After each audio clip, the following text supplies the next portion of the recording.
नमस्कार बच्चों, good morning. हम क्या पढ़ रहे थे? हम हिंदी पढ़ रहे थे। हिंदी में हमने 5 पार्ट कंप्लीट कर लिए।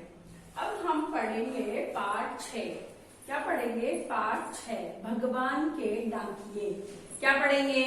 भगवान के डाकिये। डाकिया होता है संदेश ले आने वाला। ये होता है संदेश लाने वाला। संदेश लाने वाला, ठीक है। भगवान के डाकिये। आपको बात बताती हूँ, आजकल तो खैर हम इंटरनेट के जमाने में हैं, लेकिन पहले जब डाकिये नहीं हुआ करते थे तो भगवान के डाकिये बोले तो पहले पशु पक्षी, पशु तो नहीं लेकिन पक्षियों के माध्यम से संदेश पहुंचाए जाते थे। आपने सुना होगा ना, एक गाना आता है, कबूतर जा जा जा, है कबूतर जा जा जा, एक गाना है। उसमें वो मुझे भी अच्छे से याद नहीं है फिल्म तो कौन सी है, लेकिन है ना, उसमें कबूतर वो चिट्ठी लेकर के जहां उसको पहुंचानी होती है वो चिट्ठी लेकर के जाता है। अब जैसे आपने हम आपके कौन पिक्चर देखी थी, देखी होगी सबने, नहीं देखी होगी तो देखना। हम आपके कौन पिक्चर है, उसमें जो वो कुत्ता होता है तो उसको वो चिट्ठी देते हैं, मतलब जब भी देते हैं तो वो सही जगह पहुंचाता है, लेकिन लास्ट में शायद वो गड़बड़ कर देता है। तो मतलब पहले पशु पक्षी भी ये काम करते थे, डाकिये वाला। तो देखो,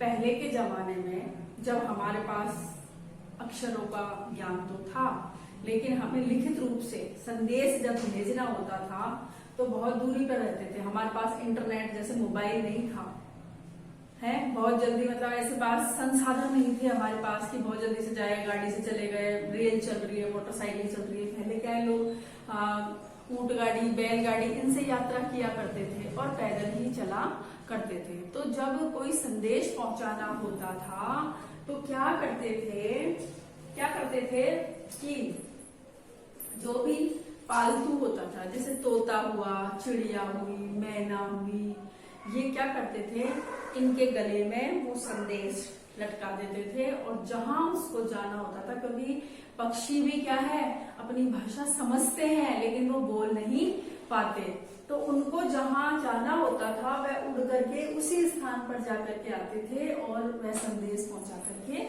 आते थे। आपने खैर सुनी नहीं होगी कहानी, लेकिन मैं आपको बताऊं, जो पृथ्वीराज चौहान है, पृथ्वीराज चौहान नाम सुना होगा आपने, तो उसके लिए भी संदेश कबूतर ही लेकर के गया था, तोता ही लेकर के गया था।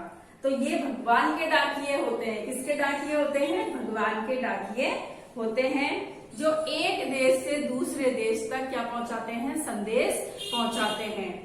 और जब ये संदेश लेकर के जाते हैं, हम उनकी लाई हुई चिट्ठियों को नहीं समझ पाते, लेकिन नदी, तालाब, पहाड़, ये सब क्या करते हैं, इनको समझ जाते हैं, इनकी चिट्ठियों को बांच लेते हैं। आपके इसमें बुक में ऐसा लिखा हुआ है।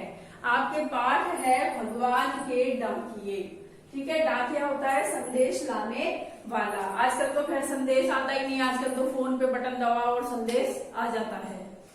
इसके लेखक हैं रामधारी सिंह दिनकर। इसके लेखक कौन है? रामधारी सिंह दिनकर, ठीक है। इसके लेखक कौन है? रामधारी सिंह दिनकर।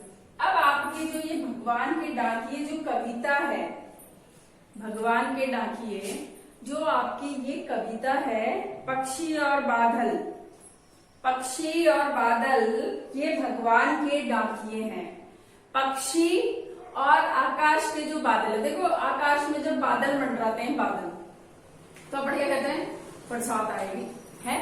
और कहीं पर बहुत ज्यादा काला नजर आता है तो अपन क्या कहते हैं, उधर बहुत तेज बारिश होने वाली है। तो ये कौन है? भगवान के डाकिये हैं, अर्थात भगवान का संदेश लाने वाले हैं, जो एक महादेश से दूसरे महादेश को जाते, जो एक देश से दूसरे देश को जाते हैं।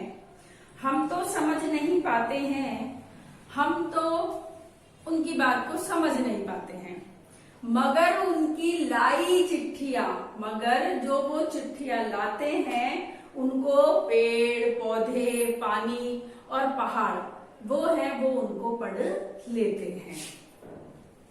हम तो केवल यह आंकते हैं कि एक देश की धरती दूसरे देश को सुगंध भेजती है। हम तो केवल यही अनुमान लगा सकते हैं कि एक देश की धरती है जो दूसरे देश को सुगंध भेजती है। और वह सौरभ हवा में तैरते हुए, और वह सौरभ अर्थात जो सुगंध है वो हवा में फैल जाता है और पक्षियों की आंखों पर तिरता हुआ दिखाई देता है। एक देश का भाप, एक देश में जैसे जल है बहुत सारा, उसका भाप दूसरे देश में उड़ करके जाता है और वहां पानी बन के गिर जाता है। हम तो केवल यही बातें समझते हैं। आज आपको क्या करना है, आज आपको देखो ये पाठ 6 है ना, आप यहाँ पर डायरी लिख लो। इसका अर्थ तो कल मैं आपको दोबारा से बोर्ड पे एक एक पैराग्राफ का बताऊंगी और आपको जिस प्रकार से मैंने व्याख्या करना सिखाया है उसी प्रकार से आपको व्याख्या करनी है। लेकिन आज के लिए आपकी डायरी में ये नोट करो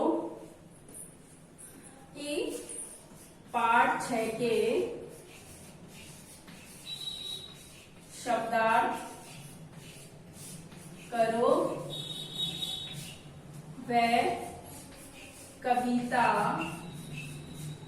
याद करो। ये कविता आपको पूरी कंठस्थ याद करनी है। क्या करनी है, ये कविता आपको पूरी कंठस्थ याद करनी है। ऐसे पक्षी और डाकिए ये भगवान के हैं, पक्षी और बादल ये भगवान के डाकिए हैं जो एक महादेश से दूसरे महादेश को जाते हैं। ये वाली कविता आपको पूरी याद करनी है।